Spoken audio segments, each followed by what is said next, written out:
마태복음 16장 우리 13절로 20절 같이 읽습니다.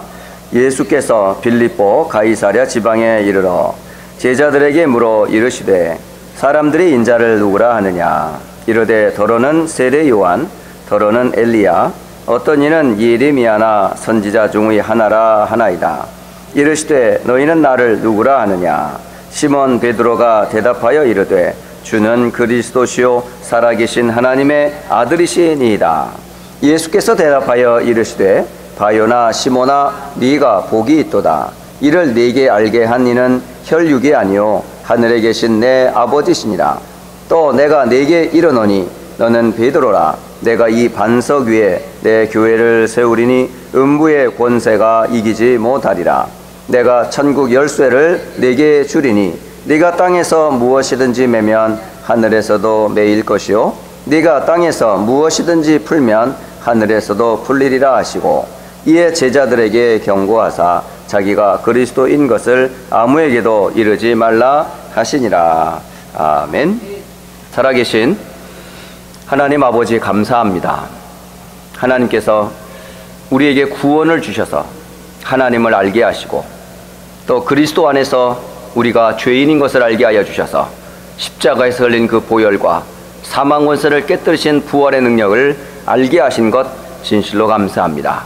이곳 휴스턴 안디옥 교회 하나님이 축복하여 주셔서 휴스턴과 다민족 세계복음화, 특히 우리 후대인 렘넌트들을 준비하며 세계 살릴 준비할 발판으로 세워주신 것 진실로 감사합니다. 오늘도 성도들의 드려진 헌신과 그 기도를 주께서 기억하시고 10의 1조를 통해 교회가 든든히 세워지게 하옵시며, 선교 헌금을 통해 한 나라를 살리게 하옵시고, 얼리투시 헌금을 통해 미래의 발판인 렘넌트들이 마음껏 세계복음화의 주역으로 준비되어지도록 축복하여 주시며, 건축 헌금을 통해서 지역의 문화를 바꿀 만큼 하나님이 대표적인 축복을 허락해 주시기를 기도합니다. 성도들의 수고와 헌신, 감사와 기도의 제목들을 주께서 낱낱이 기억하여 주시고, 이들의 간구가 언약 안에서 하나님이 축복하시고 응답하여 주셔서 한 시대의 세계복음화의 언약을 증인으로 세워지도록 축복하옵소서. 모든 영광 하나님께 돌리며 우리를 구원하신 주 예수 그리스도의 이름으로 기도 올리옵나이다. 아멘.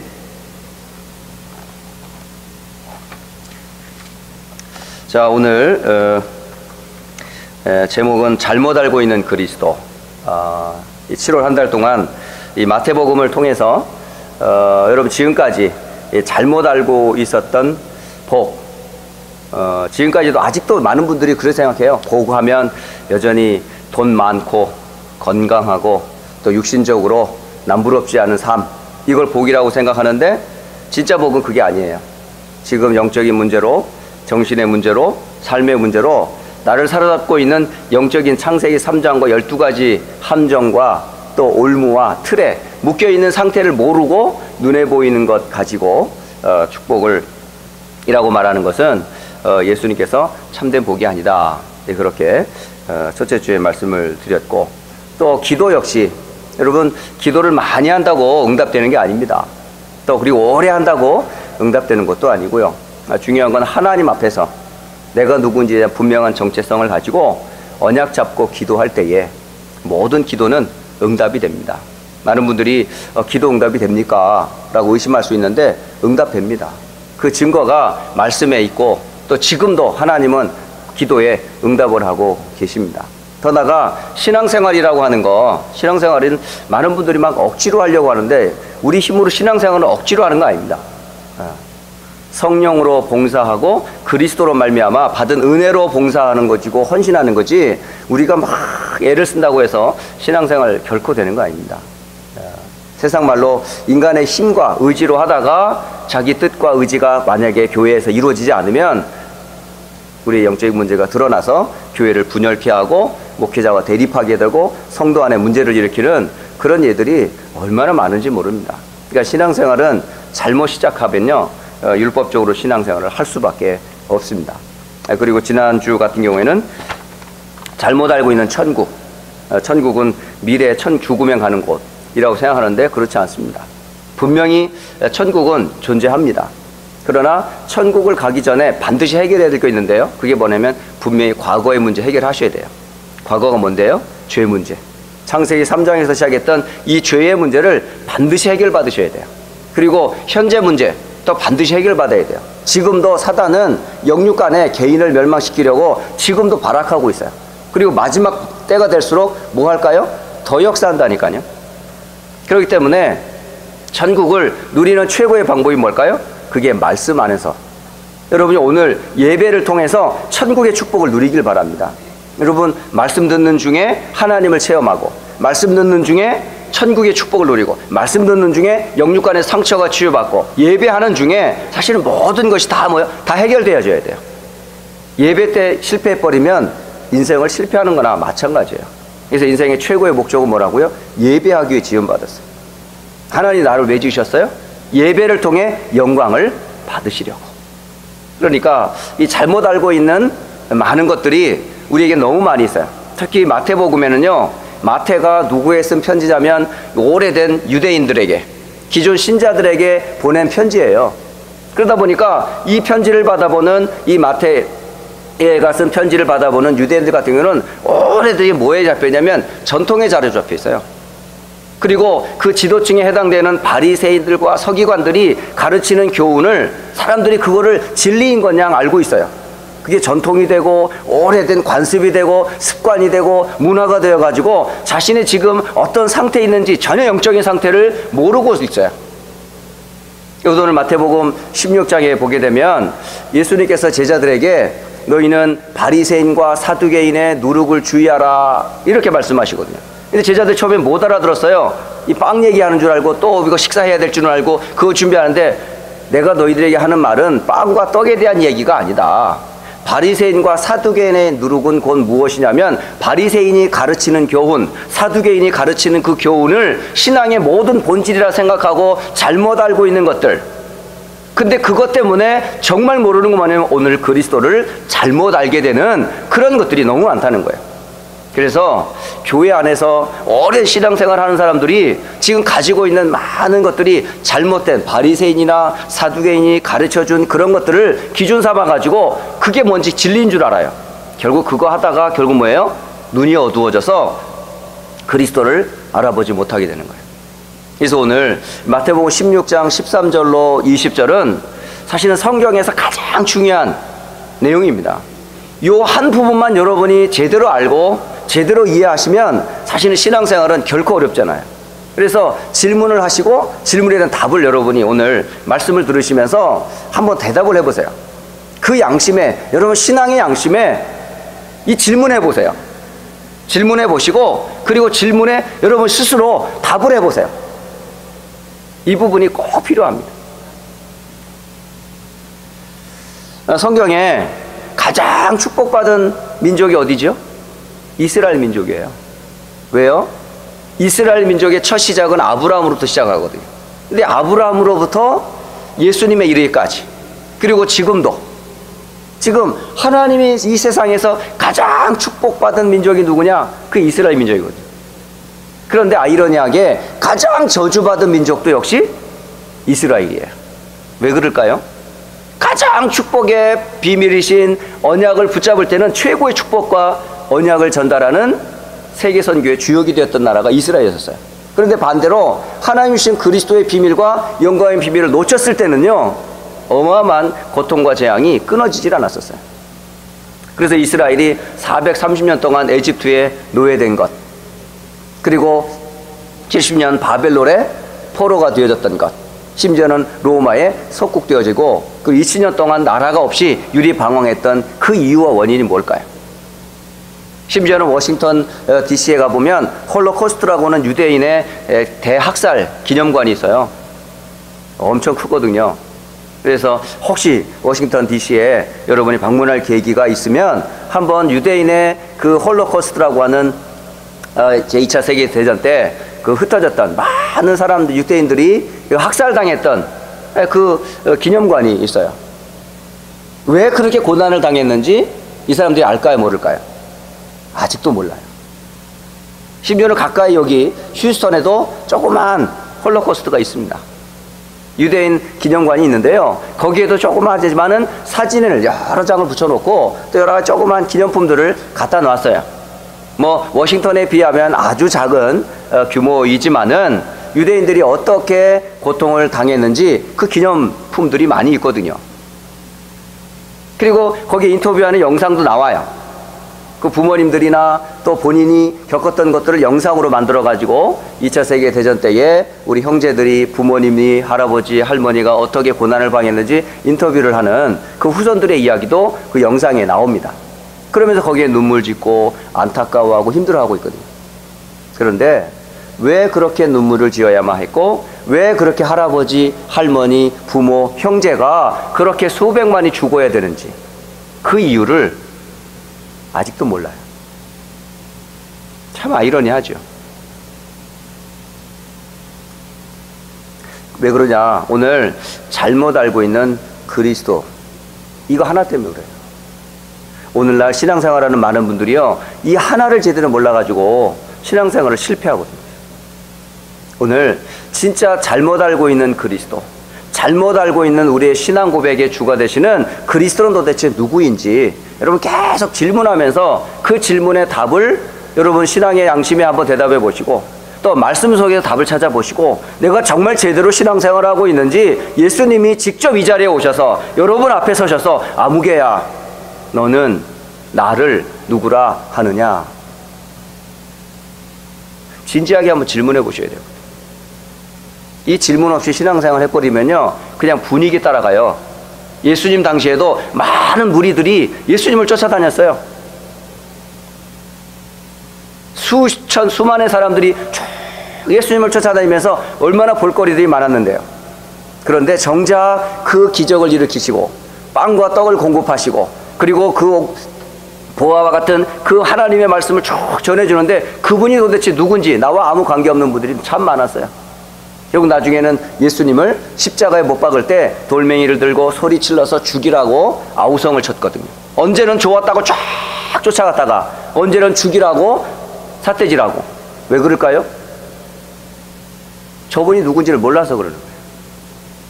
그러니까 저분이 도대체 누군지를, 그리스도가 누군지를 모르니까 자기의 유익이 되면 쫓아가고 자기의 손해가 될 것 같으면 삿대질하고 그런다니까요. 그리스도가 그런 분이 아니에요.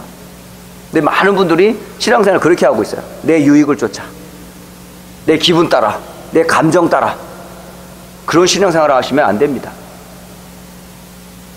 첫째로 보시면 이스라엘 백성들의 잘못된 신앙생활 중에 크게 세 가지를 참 잘못하고 있고 잘못 깨닫고 있어요. 첫째는 뭐냐면 여호와가 이스라엘만의 신이다, 이렇게 말해요. 이게 무슨 얘기죠? 다른 나라에도 각자의 신들이 있는데 그 신들과 비슷하게 우리나라는 여호와라는 분을 우리는 신으로 모시고 있어, 이런 식이에요. 그러니까 에집트에는 또 에집트의 신이 있잖아요. 그리고 바벨론은 바벨론의 신을 섬기고 있잖아요. 또 다른 나라들은 나라들하고 다 신들이 있잖아요. 여호와는 그런 신들과 같이 우리 민족의 신은 여호와야 라고 생각을 하는 거예요. 맞습니까, 여러분? 혹시 여러분 또 혹시 신앙생활 하시고 그런 분도 있어요. 아니 왜 기독교가 유대교 저 이스라엘 사람들이 믿는 하나님을 왜 우리가 한국 사람이 믿어야 해요? 아니 그 유대인 이스라엘 사람들이 믿는 그 예수를 왜 우리 미국에서 우리가 이 예수님을 왜 믿어야 돼요? 이러신 분이 가끔 있다고요. 그게 바로 유대인들이 잘못 알고 있었던 여호와 하나님은 어느 나라의 신인 줄 알아요. 그러니까 하나님을 너무너무 잘못 모르고 있는 거죠. 두 번째는 뭐냐면 그 하나님이 우리 민족만 택했어. 그래서 우리는 선택받은 백성이야, 언약의 백성이야. 너희는 언약이 없지? 너는 언약 밖에 있잖아. 그러면서 언약 밖에 있는 저 이방인에 대해서는 아예 관심도 없어요. 사실 유대인에게는요 전도와 선교 사상이 없습니다. 정말 없습니다. 유대인에게는 전도라는 단어가 없습니다. 선교라는 단어가 없습니다. 이들은 오직 선민, 하나님은 우리의 하나님, 나는 그분의 백성, 요거 외에는 없습니다. 그러니까 하나님이 어떤 분인지도 모르고 또 내가 택함 받은 게 특별한 어떤 케이스 해서 은혜 받은 줄 알아요. 그렇지 않아요. 하나님이 누군가는 시작을 해야 되는데 그 시작해야 될 민족을 아브라함을 비롯해서 이스라엘 민족을 택한 것뿐이지 그 이스라엘만 특별히 사랑해서 다른 민족은 저주받고 너희들만 사랑하는 그런 이기적이고 그런 분이 아니라는 거를. 근데 여전히 유대인들은 그렇게 믿고 있거든요. 하나님 우리만의 신, 우리는 그분만의 백성. 그러니까 터지는 거예요. 그러니까 이스라엘 백성들은 계속 터집니다. 그냥 심지어는요 메시아에 대한 관도 생각도 완전 틀려버려요. 이렇게 핍박받고 고통당하는 우리 민족을 구원하시려고 메시아께서 오셔서 우리를 압제하고 우리를 강포하게 만드는 저 민족들을 완전히 박살낼 거야. 아직도 그렇게 생각해요. 지금도 이 땅에 우리 유대인을 학살하고 유대인을 고통당했던 그들을 하나님이 분명히 메시아를 보내서 이 땅에 우리를 원수와 고통당했던 그들을 하나님 완전히 지옥 불구덩이로 던져버릴 거야. 이렇게 생각하고 있어요. 그래서 메시아에 대한 생각이 어마어마한 분으로 알고 있어요 지금. 그런데 성경에는 메시아라고 하는 그분의 모습 이사야 53장에 보니까요 볼품이 없다고 그래요. 여러분 예수님 혹시 얼굴 보신 적 있으세요? 우리가 만나 뵙지는 못했잖아요.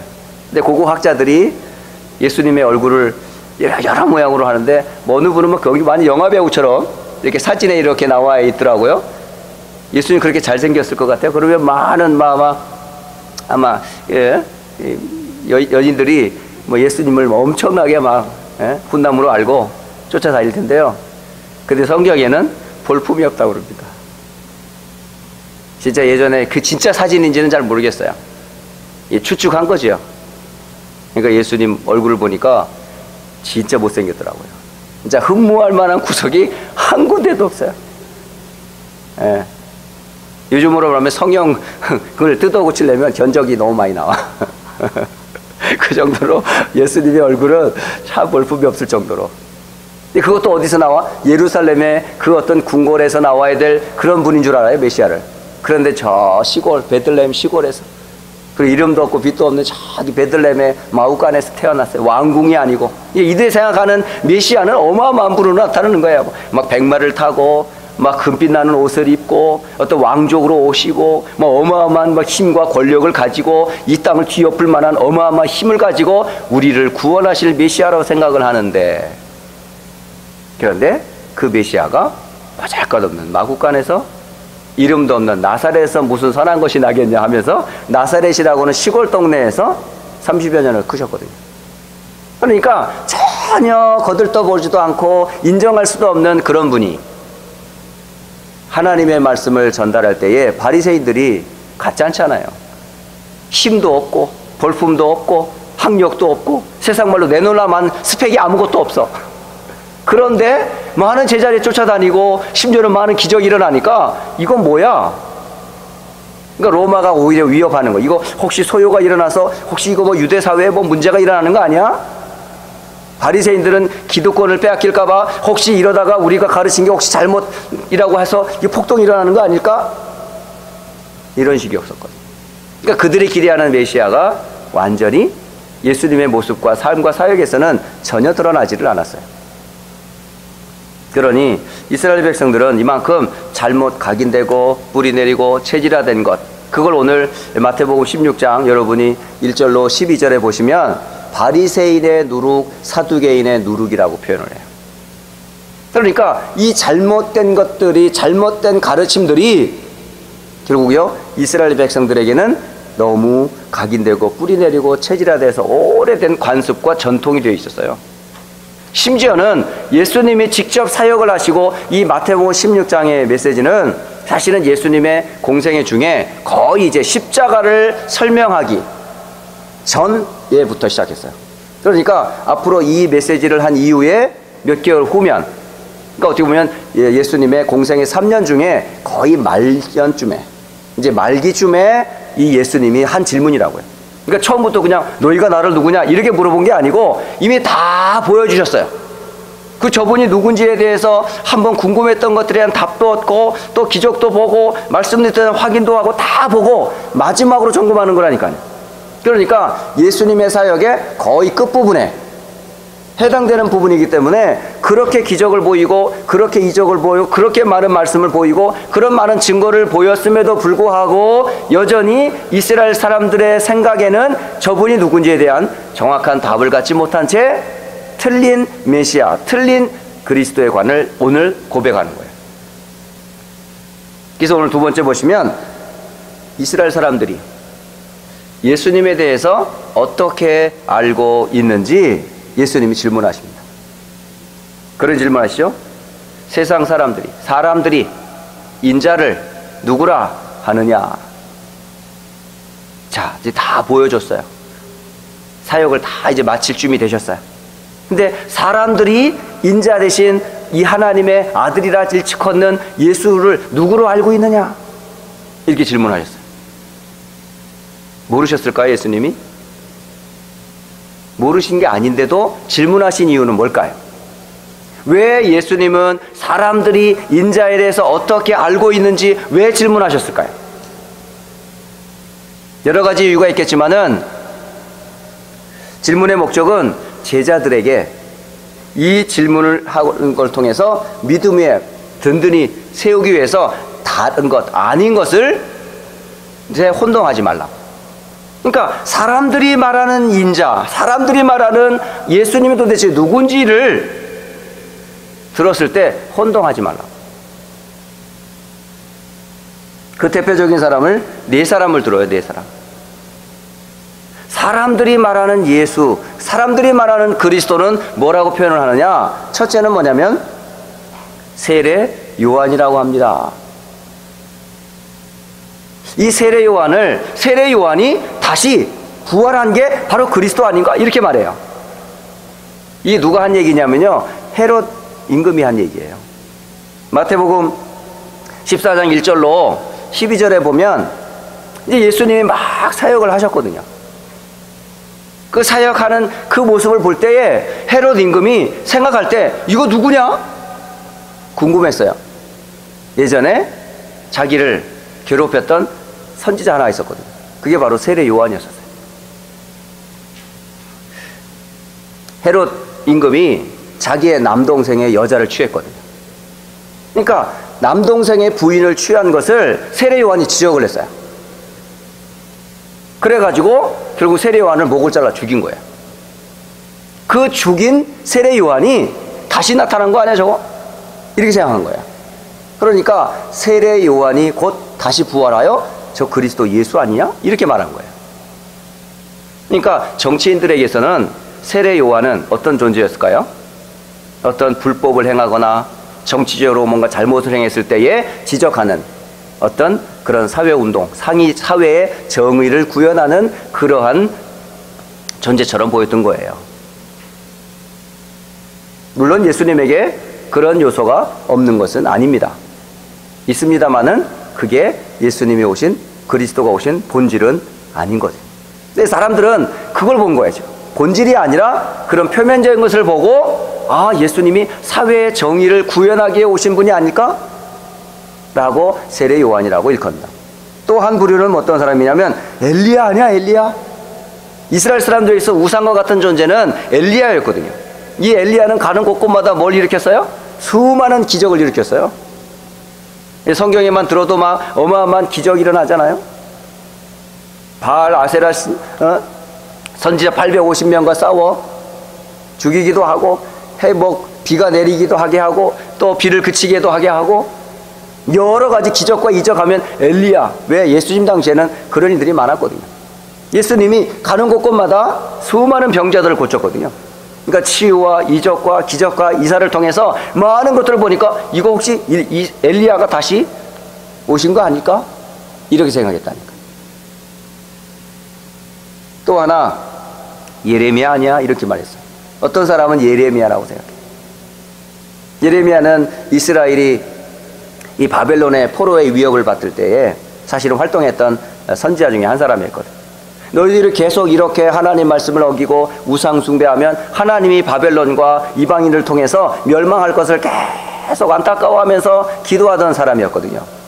그래서 이 사람을 눈물의 선지자다. 그 안타까운 이스라엘 백성들이 당할 고난을 생각하니까 이 너무 안타까운 거예요. 말씀을 버리고 하나님의 언약을 놓친 채 계속 우상 숭배하고 하나님 미워하는 그것만 계속 하니 악마 행하니까 이러면 안 되는데 계속 지적했지만은 듣지를 않습니다. 결국은 어떻게 됐어요? 이스라엘이 북이스라엘은 아수르에 의해서 함락이 돼버리고 남유다는 바벨론에 의해서 무너져 버렸거든요. 그 고통을 직접 보았던 사람이 누구냐? 예레미야였었어요. 그래서 예레미야의 그 모습 본 것처럼 바로 이 예수가 바로 그런 분이 아닐까? 이렇게 생각하는 거죠. 그리고 마지막 세 번째, 선지자 중에 한 사람이 아닐까? 이렇게 말해요. 왜? 그때 당시에는 많은 선지자들이 있었거든요. 그래서 마태복음 21장 11절에는 갈릴리 나사렛에서 나온 선지자가 아니냐 이렇게 말해요. 여러분, 오늘 우리 신앙생활의 대표적인 네 가지 색깔입니다. 우리 주변에 신앙생활하고 있는 대표적인 컬러가 뭐냐면 예수의 이름을 가지고 사회 정의를 부르짖는 사람이 있어요. 그게 사회운동하는 사람이 있습니다. 또 예수의 이름을 들고 신비주의 운동하는 사람이 있어요. 그 막 병 고치고 신기하잖아요. 의사도 못 고치고 약도 못 고치는데 예수 이름으로 벌떡벌떡 일어나오니까 얼마나 놀랍습니까? 이런 기적 이상을 보면서. 예수 이름을 가지고 뭐예요? 사랑하고 돌보고 봉사하고 구제하고 얼마나 사랑이 넘쳐요? 그래서 예수님을, 기독교를 사랑의 종교라는 말이 그런 데서 많이 나오는 거예요. 박애주의로 세상을 사랑으로 덮는 그런 운동들이 나오고 있거든요. 또 예수의 이름으로 또 종교와 율법 가르치는 교육, 종교 운동들이 참 많습니다. 세상 사람들이 이런 걸 보면서 얼마나 많이 혼란스럽겠어요. 어떤 때를 보면 예수님의 이런 분도 있고 저런 면도 있고 저런 부분이 있거든요. 그런데 예수님은 세상 사람들이 인자를 누구라 하느냐라는 질문에 대해서 맞다 틀리다는 대답 한마디도 안 하셨어요. 그래 맞아 단 한마디도 말씀하지 않으셨어요. 그리고 지금까지 예수님이 갈릴리 호숫가에서 부름받은 12제자를 포함하여 따르던 무리들이 아닌 따르는 제자들을 향하여 이제 세상 사람들이 알고 있는 세례 요한, 엘리야, 예레미야 선지자 중에 한 사람입니다라는 그 대답을 듣고 나셔서 질문을 하십니다. 세상 사람들의 이야기만이 아니라 직접 3년 동안의 공생애 동안 쫓아다니며 예수님 곁에 있었던 제자들에게 질문을 하십니다. 너희는 나를 누구라 하느냐? 오늘 저나 여러분이 신앙생활을 하셨다라고 하는 여러분들에게 있어서 예수님은 도대체 누구로 믿느냐라는 질문과 똑같습니다. 여러분이나 제가 이 질문에 분명한 신앙 고백을 하셔야 됩니다.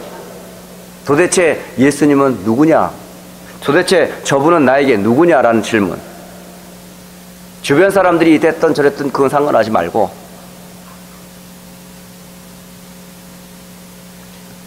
그때에 베드로가 대답하입니다. 뭐라고 대답합니까? 마태복음 16장 16절. 이 고백, 주는 그리스도시요 살아계신 하나님의 아들이십니다. 정말 놀라운 신앙 고백이에요, 이거. 세상 사람들이 말하는 그런 종류의 사람이 아니고 예수님은 그리스도이시요 살아계신 하나님의 아들이십니다. 이 무슨 말이야 이게? 당신은, 주는 누구라고요? 그리스도라는 말. 그러니까 바로 이분은 누구라고요? 그리스도라는 말을 굉장히 여러분 뜻을 알으셔야 되잖아요. 여러분 이론적으로 우리가 뜻은 잘 알잖아요. 기름을 부음 받은 자, 그리스도라는 뜻입니다. 구약에는 메시아로 표현을 했고 신약에는 그리스도로 표현을 했거든요. 곧 구약에 하나님께서 세우신 왕, 세우신 선지자, 세우신 제사장을 세울 때에 기름을 부었어요. 이 기름을 붓는 이 사람이 해야 될 역할이 뭐였을까요? 중요한 건 이 역할에 중요한 의미가 담겨져 있어요. 왕이 아니면 안 되는, 제사장이 아니면 해결할 수 없는, 선지자만이 할 수 있는 고유한 사역이 있었거든요. 그 사역이 뭐냐면 중요한 세 가지 문제 때문에 그렇습니다. 그게 바로 뭐냐면 창세기 3장으로부터 모든 인간은 절대 빠져나올 수 없는 세 가지 문제를 가지고 있습니다. 그 첫 번째 문제가 뭘까요? 하나님을 떠난 불신앙의 문제.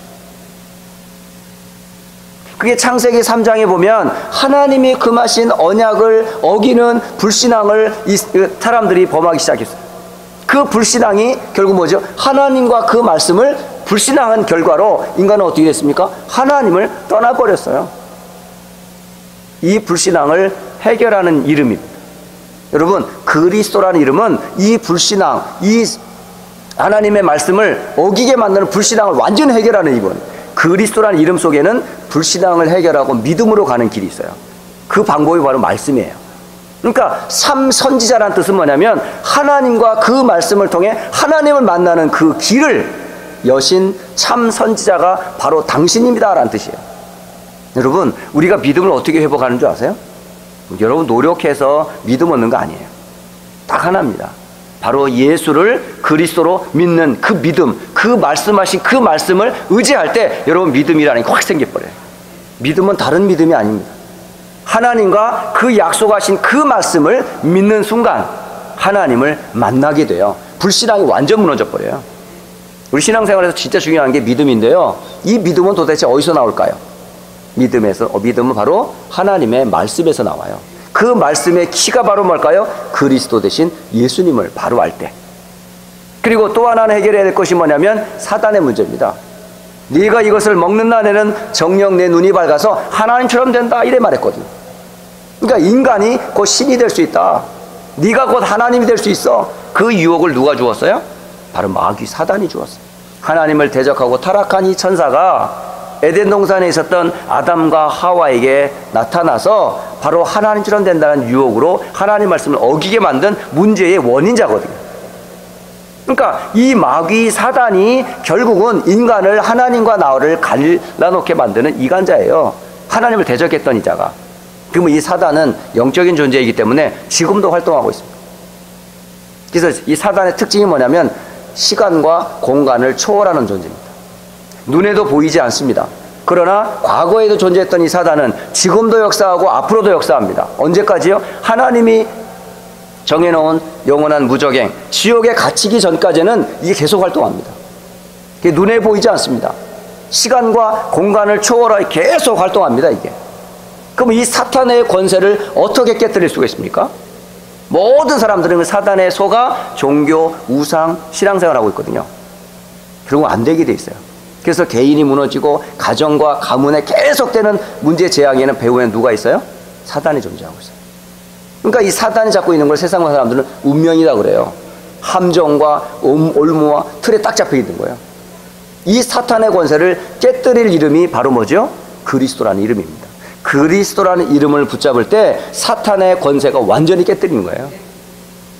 여러분, 그리스도라는 이름 제대로 믿고요, 한번 귀신 들린 사람이라든가 영적인 문제 있는 사람들에게 한번 가보세요.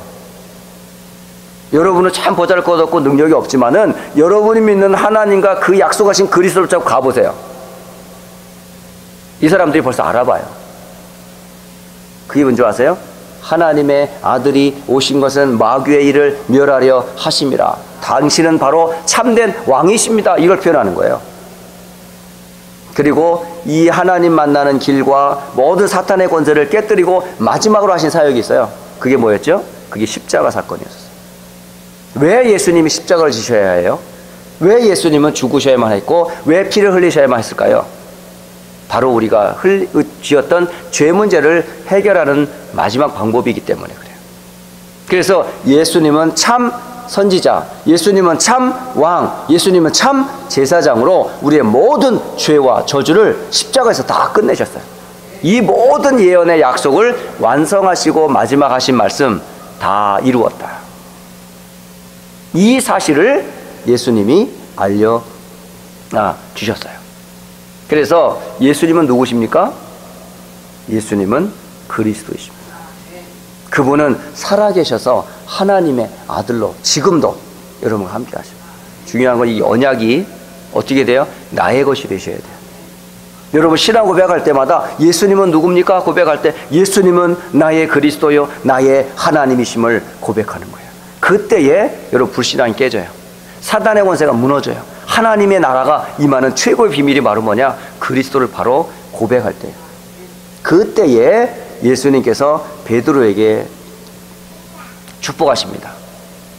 바요나 시몬아 복이 있도다. 복이 뭡니까 여러분? 복. 요한복음 17장 3절에는 이 복을 따로 말하지 않습니다. 복은 곧 영생이라고 말하는데 영원한 생명은 곧 유일하신 참 하나님과 그가 보내신 자 예수 그리스도를 아는 것이 복이다라는 거예요.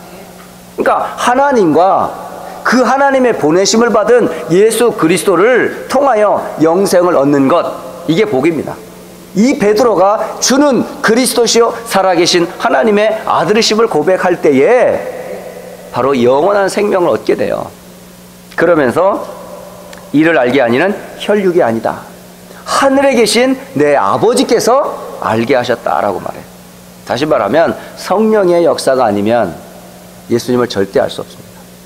절대 하나님을 만날 수 없습니다.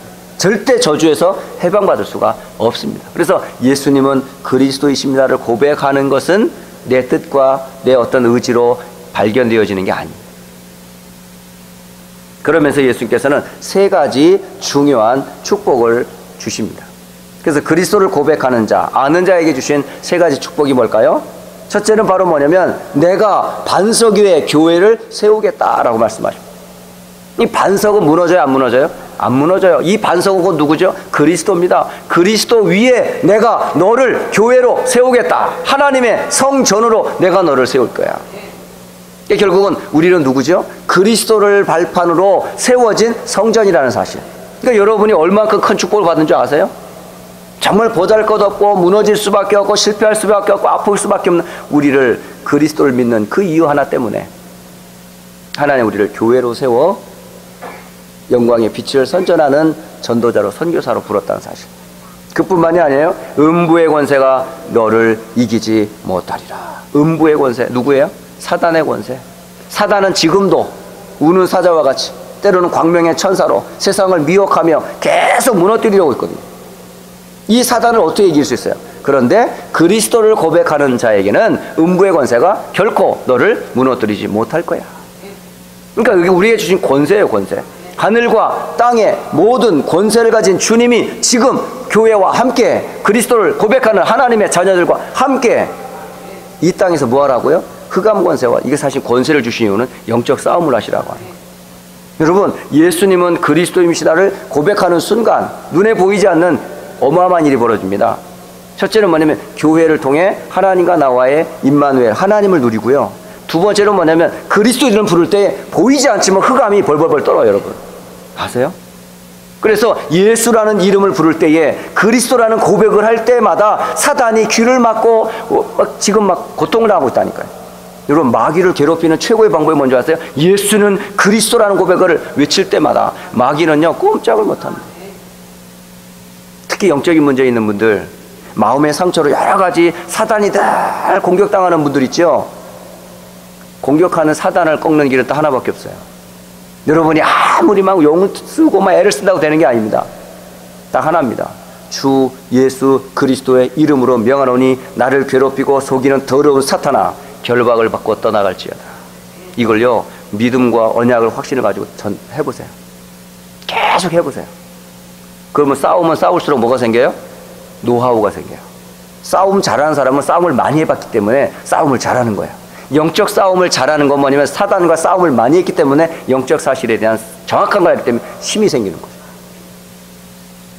그래서 음부의 권세가 이기지 못하리라. 그리고 마지막으로 준 건 뭐냐면 천국 열쇠를 내가 내게 준다고 그러셨어요. 여러분은 다 뭐냐면 천국 열쇠를 갖고 계셔요. 그 키는 뭐 하라고요? 하나님의 나라를 열고 닫는 키가 그 키에 있다고요. 그 마스터 키의 이름이 바로 그리스도입니다. 그리스도. 그러니까 그리스도의 이름으로 이 땅에서 매면 하늘에서도 매일 것이고 그리스도 이름으로 풀면 하늘에서도 풀리리라. 그리스도라는 이름으로 기도하라는 거예요. 누구의 이름으로 기도합니까 우리가? 그래서 예수는 그리스도 이름으로 기도합니다. 이때에 천국을 누리는 거예요. 이 땅에서 메고 이 땅에서 푸는 최고의 마스터키가 뭐라고? 기도라고. 기도. 그래서 여러분 이번 한 주간 동안요, 마태복음 16장 13절로 20절에 그 질문, 세상 사람들이 인자를 누구라 하느냐, 한번 주변 사람들 물어보세요. 이웃들에게 예수님은 누구세요? 예수님은 어떻게 믿게 되었어요? 물어보세요. 두 번째, 당신은 그러면 나는 도대체 예수님을 누구로 믿는지 여러분 개인의 신앙 고백을 한번 확인해 보시라고요. 그럴 때에 베드로가 고백한 이 고백과 이 고백한 자에게 주신 축복을 여러분이 현장에서 사실적으로 누려야 돼요. 이 마지막 결론적으로 이번 한 주간 동안 여러분이 기도할 것 계속 기도를 하겠지만은 어린이 영성 캠프, 어린이들이 유치부, 초등부 랩런트들이 세상 나가기 전에, 세상에 다른 것들이 들어가기 전에 무엇이 발견되어져야 돼요? 하나님이 살아계시구나.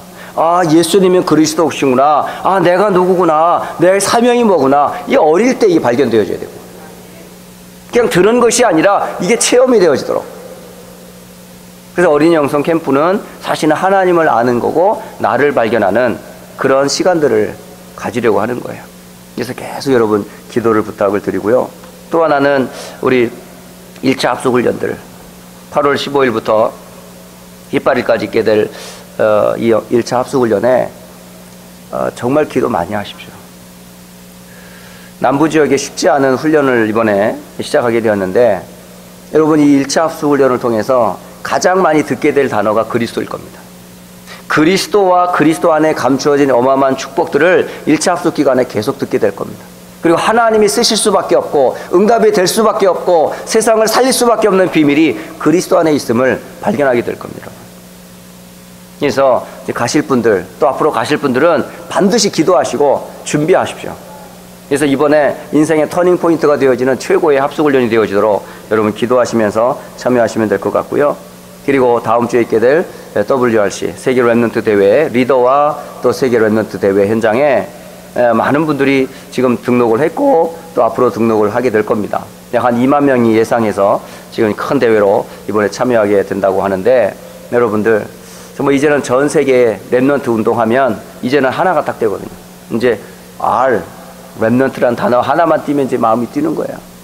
지금 여기 앉아 있는 우리 해나, 사랑이, 세바스찬, 은별이, 은이 다 누구죠? 이게 랩런트거든요. 이들의 가슴 속에 뭐가 박혀야 돼요? 다른 고백이 아니라 주는 그리스도시요 살아계신 하나님의 아들이십니다. 이 고백이 딱 발견되어질 때 음부의 권세가 이기지 못하리라. 천국 열쇠를 주리라. 그리고 반석 위에 교회를 세워 결국 세계복음할 거고, 그 운동에 증인들이 모여지는 자리, 그게 WRC입니다, 여러분.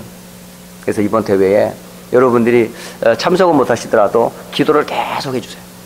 그래서 세계에서 알릴 랩런트 운동을 통해서 전 세계 1천만 전도 제자가 일어날 수 있도록 말이죠. 그래서 이번 한 주간 동안에 마태복음 16장 13절로 20절에 주신 이 말씀 가지고 잘못 알고 있었던 것들 빨리 뿌리 뽑으시고 새로 그리스도로 각인 뿌리 체질되어져서 새로운 그리스도로 성령으로 충만한 한 주간이 되셔서 정말 하나님이 주시는 최고의 축복을 누리는 한 주간 되시기를 주 예수 그리스도 이름으로 축복합니다.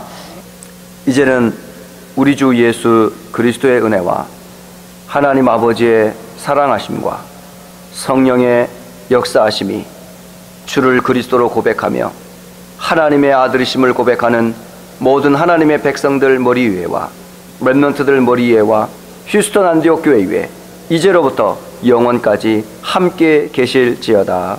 아멘.